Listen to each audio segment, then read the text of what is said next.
Graça e a paz de Jesus seja com você, meu irmão, minha irmã. Nós vamos começando agora essa celebração.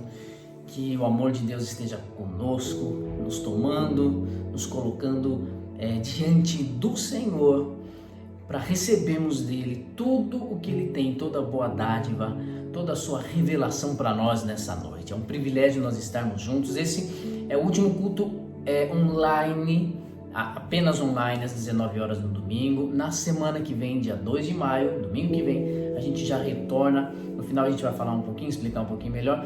Dia 2 de maio, domingo que vem, a gente retorna com os cultos presenciais, com todos os protocolos, o distanciamento, enfim.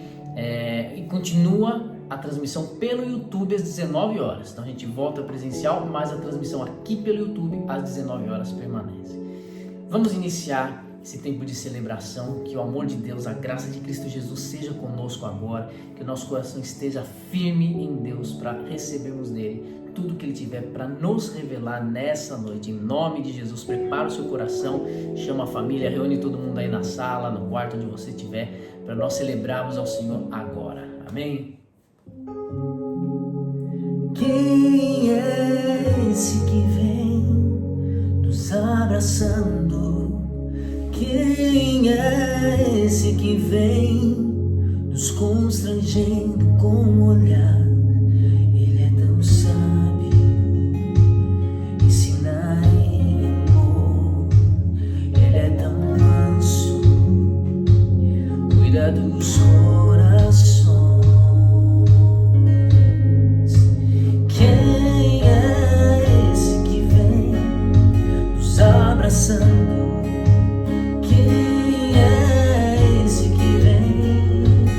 Constrangendo com o olhar, ele é tão sábio, ensina em amor. Ele é tão manso, cuida dos corações. Ele entrou em casa, ele está à mesa, ele nos observa, sabe que o esperamos. E ao partir o pão,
Irmãos, Romanos capítulo 8, versículo 1. Nós vamos meditar aqui nesse texto, porque eu creio que hoje o Espírito de Deus pode trazer uma mensagem de alívio ao coração, uma mensagem de alívio pelo confronto. O autor de Hebreus fala que existe um tipo de tristeza que ela é segundo Deus. Então tem uma tristeza que é uma tristeza mundana, mas tem uma tristeza que ela é fruto de um confronto em amor da parte de Deus. Então existem momentos em que Deus vai confrontar a gente em amor. É um confronto de mudança de paradigma, mudança de natureza, mudança de forma de pensamento. Então a nossa natureza, ela infelizmente experimenta esse dilema, esse embate entre os desejos que a gente carrega por um impulso do pecado na nossa essência natural e a aceitação dos desejos divinos, da vontade eterna de Deus, superando os nossos impulsos naturais. Então, a graça de Deus, ela nos afeta naqueles lugares mais profundos, naqueles lugares mais inalcançáveis. Então Deus, nesse seu compromisso de transformar a nossa natureza, Ele vai transformar tudo que envolve nossas formas de pensar a vida, pensar as nossas relações desenvolvidas. O Senhor vai afetar as nossas formas de desejos e vai reconfigurar as nossas vontades de acordo com aquilo que Ele tem a nos revelar, a nos condicionar e a nos dar por sua misericórdia. Então, irmãos, A gente tem aqui em Romanos 8, capítulo 8, versículo 1, uma verdade. E hoje nós temos a chance de receber de Deus, talvez, um confronto em amor que vai fazer diferença na sua vida diante dos desafios que você enfrenta, diante das situações e circunstâncias desfavoráveis que talvez, sem contar pandemia, sem contar o caos que a gente vive há mais de um ano, a gente continua tendo problemas, circunstâncias, desafios a serem enfrentados. E o Senhor, nessa noite, quer mudar a sua forma de enxergar até a sua relação com Ele, para você entender quais são os movimentos de Deus na sua história. O que é que Deus está fazendo acontecer na sua jornada, na sua trajetória diária, para que você seja capaz de revelar, de transmitir virtude da parte de Deus, de modo que se você talvez não enfrentasse o que você está enfrentando, você não ia conseguir. Romanos 8, versículo 1. Antes vamos orar aqui. Pai, obrigado porque o Senhor tem sido conosco todos os dias, obrigado pelo teu amor, obrigado porque o Senhor tem caminhado conosco, tem nos feito enxergar o caminho pelo qual o Senhor quer que nós andemos, o caminho no qual o Senhor quer que nós percorramos a trilha da tua vontade para a nossa vida, para a nossa família. Senhor, vem sobre nós, enche o nosso coração, sopra o teu vento impetuoso e vem mexer com as nossas estruturas de maneira completa, de maneira inteira. Queremos nos dar por inteiro ao Senhor, porque a Ti pertencemos, somos Teus e o Senhor é nosso. O Senhor nos acolheu e nos escolheu e nós estamos aqui firmes em Ti. Fale conosco nessa noite, em nome de Cristo Jesus. Amém. Romanos 8, versículo 1. Agora, portanto, já não há nenhuma condenação para os que estão em Cristo Jesus. Agora não há nenhuma condenação para os que estão em Cristo Jesus. Irmãos, nós precisamos entender o que a palavra tem a dizer. Muitas vezes a gente se vê preso a certas tradições e a certas crenças que na verdade são frutos, sabe do quê? Da nossa cultura brasileira. Porque a cultura brasileira, isso aí a gente aprende em aula de história na escola. Cultura brasileira é uma cultura de muita mistura. Não é só uma mistura de raça, porque você tem os portugueses que vêm aqui colonizar o Brasil e os portugueses que vêm e já fazem parte de uma região ali da Europa que era uma certa mistura, tinha uma miscigenação. Então esse povo europeu miscigenado vem para cá, para um lugar onde havia índios, e depois a gente ainda tem a chegada dos negros escravos. Por isso que o Brasil é esse país que carrega um espírito acolhedor, porque está na nossa história receber gente de todo lado e a gente é o resultado desse encontro de raças, culturas completamente diferentes.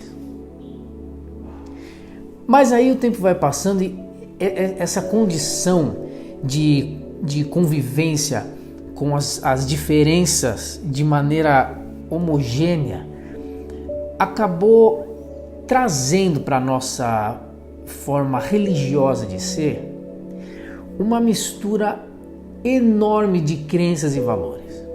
Então a gente tem muito cristão hoje, muita gente que ama a Deus, que ama Jesus, que se converteu, mas que carrega trejeitos de religiões de matrizes africanas, que carregam trejeitos religiosos da religião católica romana, a questão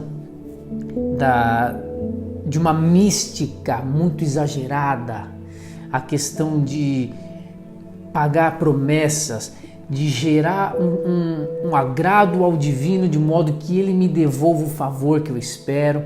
Então, o que acontece? A gente tem às vezes um olhar para a fé cristã e um olhar para a relação com Deus que não é pautado no que a Bíblia tem a dizer, mas é pautado naquela mistura de crenças que a gente carrega desde cedo, de ouvir uma coisa aqui, outra ali, e acaba tendo um tipo de fé miscigenada, um tipo de fé contaminada, que não consegue enxergar a integridade de alguns textos bíblicos. Isso gera só uma coisa: mais ansiedade, isso gera dúvida, isso gera inconstância, incerteza. Porque o texto aqui é muito claro. O que eu estou querendo dizer, irmãos? O medo não pode ser uma característica de um filho de Deus. Porque a palavra diz que o amor lança fora o medo. O amor não aceita conviver com o medo. O amor e o medo não podem coexistir. Então, se Deus, que é amor, se revela em amor e nos alcança com seu amor, ser encontrado por Deus nesse ambiente amoroso faz com que o medo da vida, o medo do futuro, o medo das circunstâncias não atinja mais o nosso coração e os nossos pensamentos. Só que muito cristão ainda vive e convive com medo. Medo de que, se ele escorregar de alguma forma na sua conduta, vai ser punido por Deus. Medo de que a inveja das pessoas atrapalhe os planos que ele idealizou. Medo de que aquilo que ele construiu, a fantasia que ele sonhou por tantos e tantos anos, não seja algo com o qual Deus concorde. Tem medo de que Deus não concorde com as ideias e planejamentos que teve. Irmãos, o medo, esse medo instável, esse medo que faz a gente ter na vida uma constante forma ansiosa de lidar com as pessoas e lidar com os problemas, é parte, sabe do quê? De um olhar vazio, raso, para um texto como esse que a gente acabou de ler. Agora, portanto, já não há nenhuma condenação para os que estão em Cristo Jesus. Isso quer dizer uma coisa, irmãos. Não existe nada que possa atingir a sua vida se você percebe, entende que agora você está em Deus. Não existe nenhuma situação mística. Não existe nada que possa ser maior, mais forte e poderoso do que a reação espiritual que moveu o universo quando Cristo Jesus ressuscitou. Então, quando a gente tem medo de que um pensamento invejoso de alguém estrague os nossos planos, a gente está pensando em duas coisas equivocadas. Primeiro, que nós somos capazes de construir planos para nós mesmos.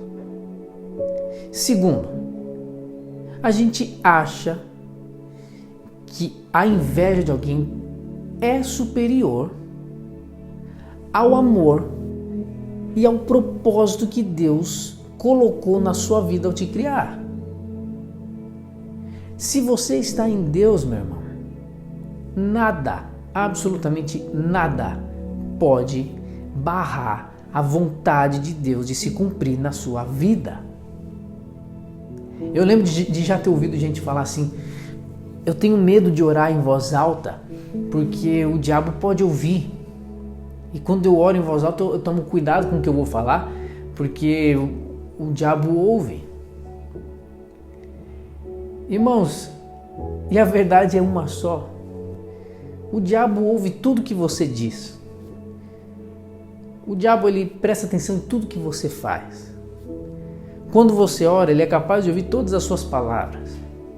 Mas deixa eu dizer uma coisa para você, minha irmã, meu irmão. Não importa o que o diabo ouça, ele não pode fazer nada. Não importa o que o inimigo vai ouvir da sua oração.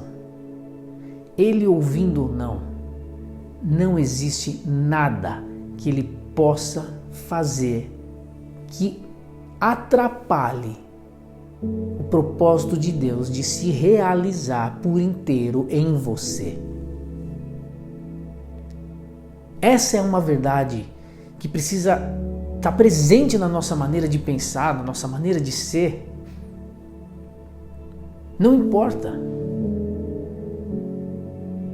E aqui o texto está dizendo que não existe condenação. Nada pode condenar você por estar em Cristo Jesus.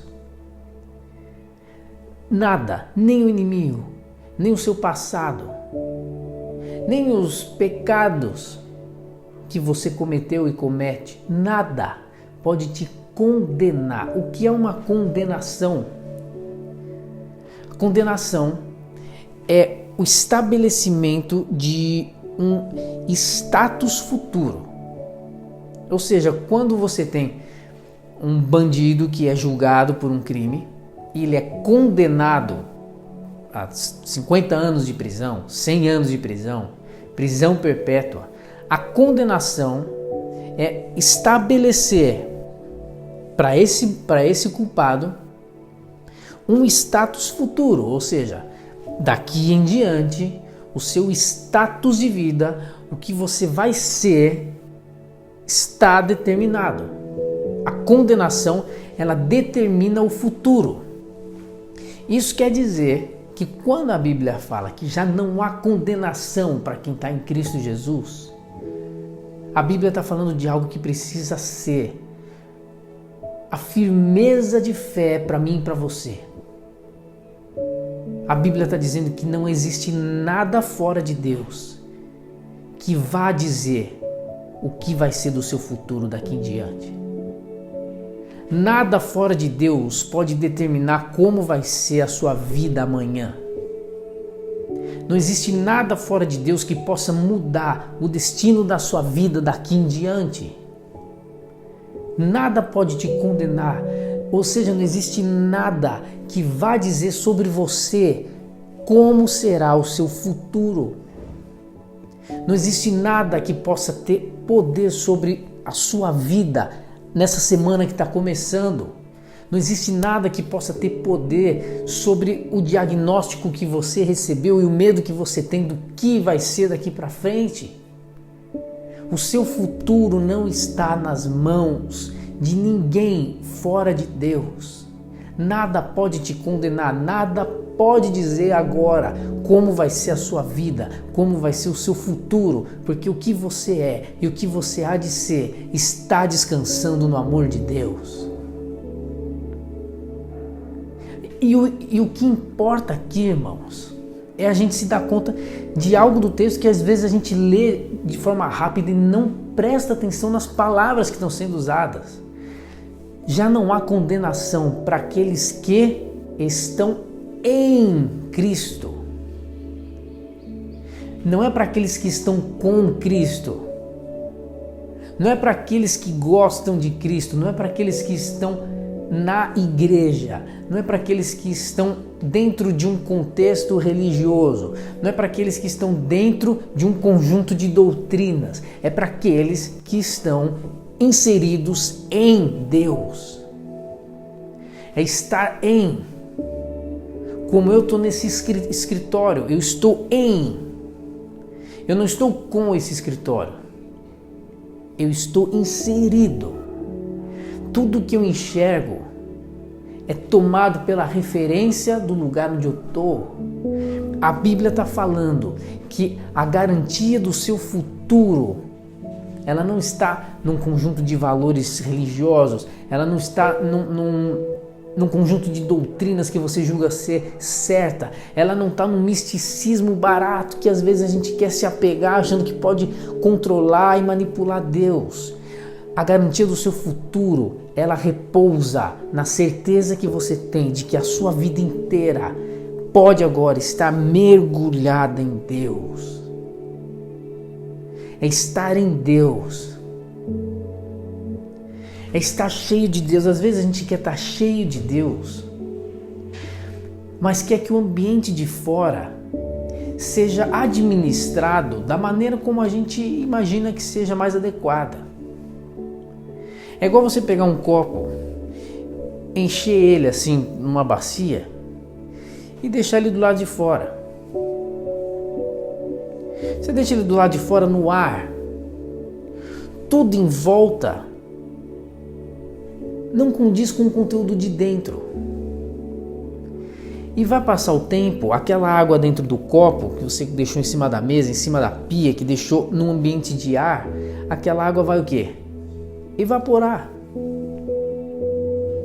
E às vezes a gente tem essa dinâmica na nossa relação com Deus. A gente acha que é frequentar um culto, ter assistir alguma coisa no YouTube, ouvir pregação não sei de quem, ler um livro e tudo mais, e eu acho que isso vai me encher. E aí eu me vejo alguém cheio de Deus, mas eu não faço com que essa condição minha afete os lugares que eu frequento, as pessoas com quem eu convivo, afete a minha maneira de ter que decidir as coisas no meu dia a dia diante de uma situação de conflito. Porque a vida com Deus não é um copo que eu encho e deixo em cima da pia em volta do ar. A vida com Deus é um copo que está cheio de água, sabe por quê? Porque ele está mergulhado dentro de um rio. E um copo que é mergulhado dentro de um rio, ele está cheio por dentro. E ele está cheio por fora. Porque ele está inserido em. Não é uma busca para se encher de fora para dentro. É um preenchimento que vem de dentro e que continua com as mesmas condições, porque agora tudo ao meu redor é Deus. Aquilo que Deus faz para me preencher é o que Ele é. E eu estou onde Ele é. Estar em Deus é a garantia de um futuro. É a garantia de uma forma de vida que experimenta os projetos de Deus para tudo que você vai fazer. A pergunta é: qual tem sido a sua referência, meu irmão e minha irmã? Você está em Deus? Você está em Deus? Porque o grande desafio é a gente decidir qual vai ser a nossa referência. Porque a Bíblia está dizendo que existe a possibilidade da gente estar em Deus. E a pergunta que o Senhor faz nessa noite para nós é: qual é a sua referência? Onde você está? Você está em Cristo ou você está nas suas dores? Você está em Cristo ou você está nos seus problemas? Você está em Cristo ou você está nas suas cobiças? Você está em Cristo ou você está nos seus medos? Você está em Cristo ou você está no lugar de sofrimento profundo?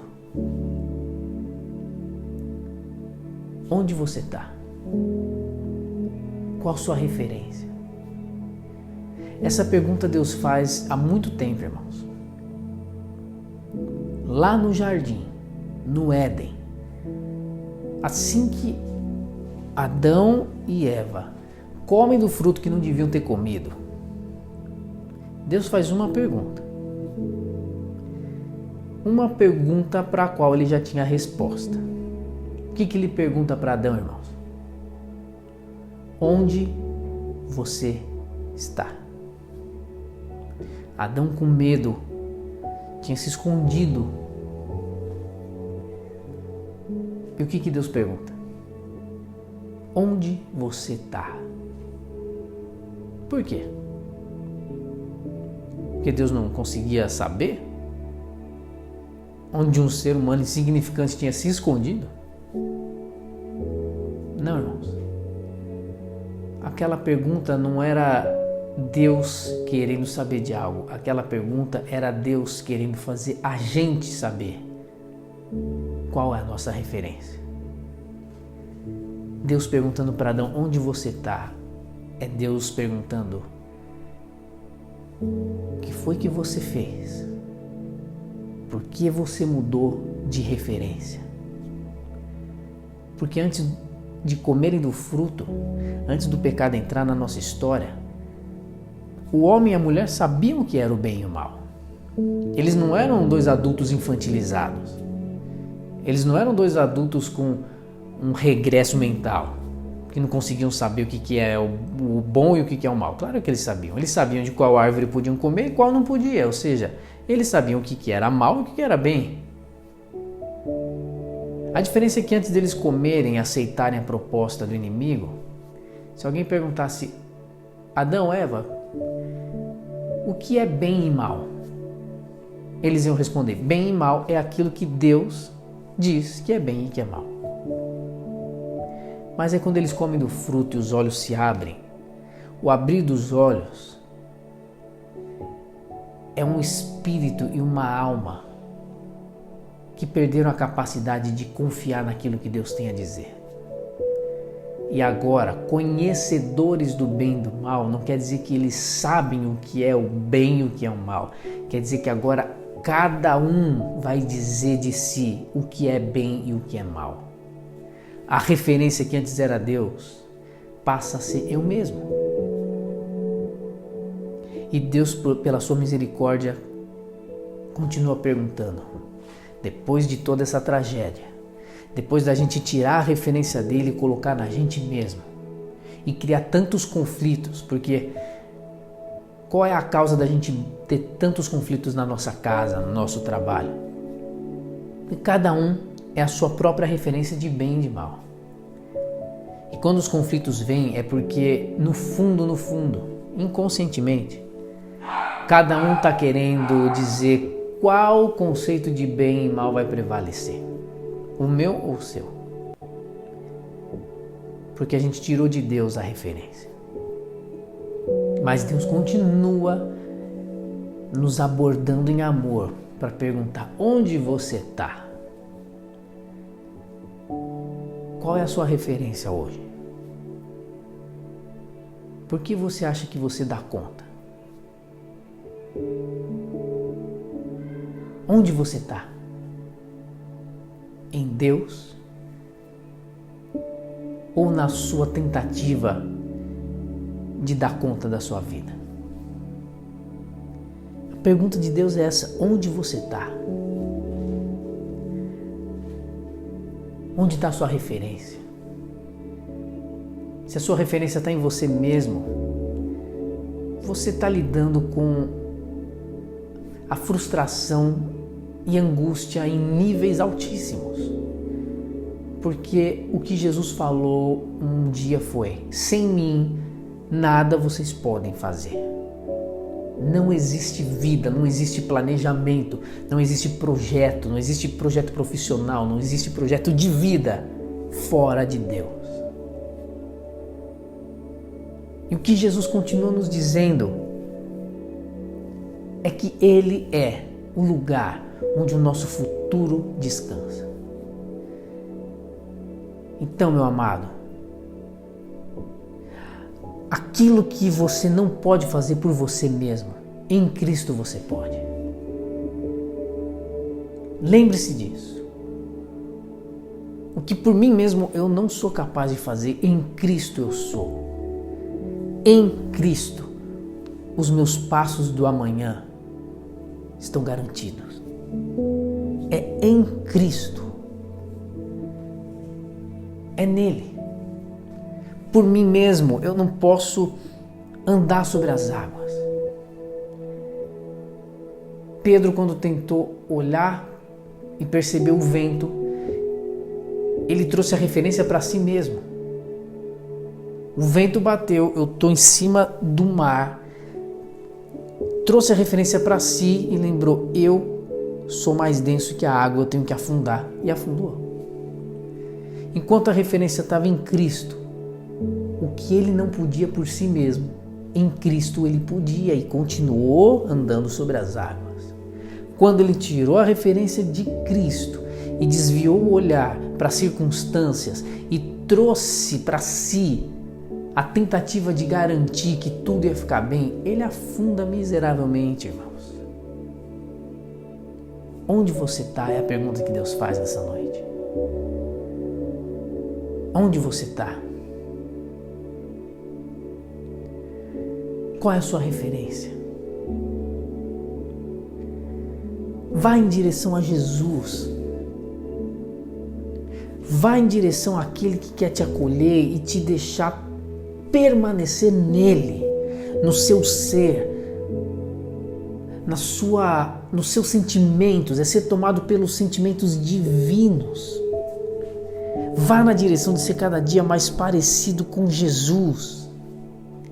Porque enquanto a gente caminha na direção de se parecer com Jesus, a gente vai se libertando das limitações, conforme a gente conversou semana passada. Nada pode te limitar, nada mais pode te condenar, nada pode dizer como vai ser o seu amanhã, porque o seu amanhã não depende das suas forças, da sua tentativa de impedir que a maldade das pessoas te atinja. Por mais que a maldade das pessoas te atinja, por mais que Satanás tente fazer qualquer coisa contra você, o seu amanhã descansa na certeza de que Deus te acolheu e te colocou nele. E porque você está nele, o seu amanhã é uma certeza. Escolha nessa noite, meu irmão. Escolha nessa noite, minha irmã.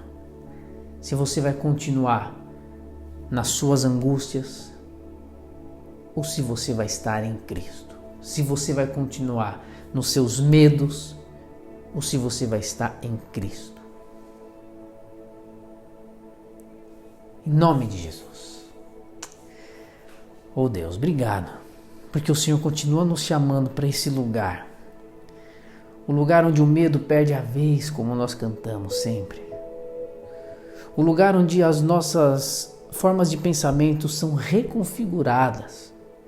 Onde nós podemos mudar o nosso entendimento sobre a vida, sobre o amor, sobre o sofrimento, à medida em que o Senhor vai nos trazendo as tuas realidades. Pai, nós te bendizemos, nós te adoramos, nós te amamos, porque o Senhor, por tua fidelidade, tem sido a nossa rocha, nosso porto seguro, tem sido a firmeza da nossa vida. Estamos firmes em Ti. Eu peço agora, Pai, que o Senhor encha cada lar, cada sala, cada quarto, cada casa que está aqui comigo agora online. Cristo Jesus, o Senhor, sopra Teu Espírito Santo, trazendo cura, libertação, trazendo a certeza de que o nosso amanhã descansa no Senhor e não nas nossas tentativas de garantir qualquer coisa. Seja conosco, Pai. Seja conosco hoje e sempre. Para a Tua glória, em nome de Cristo Jesus. Amém.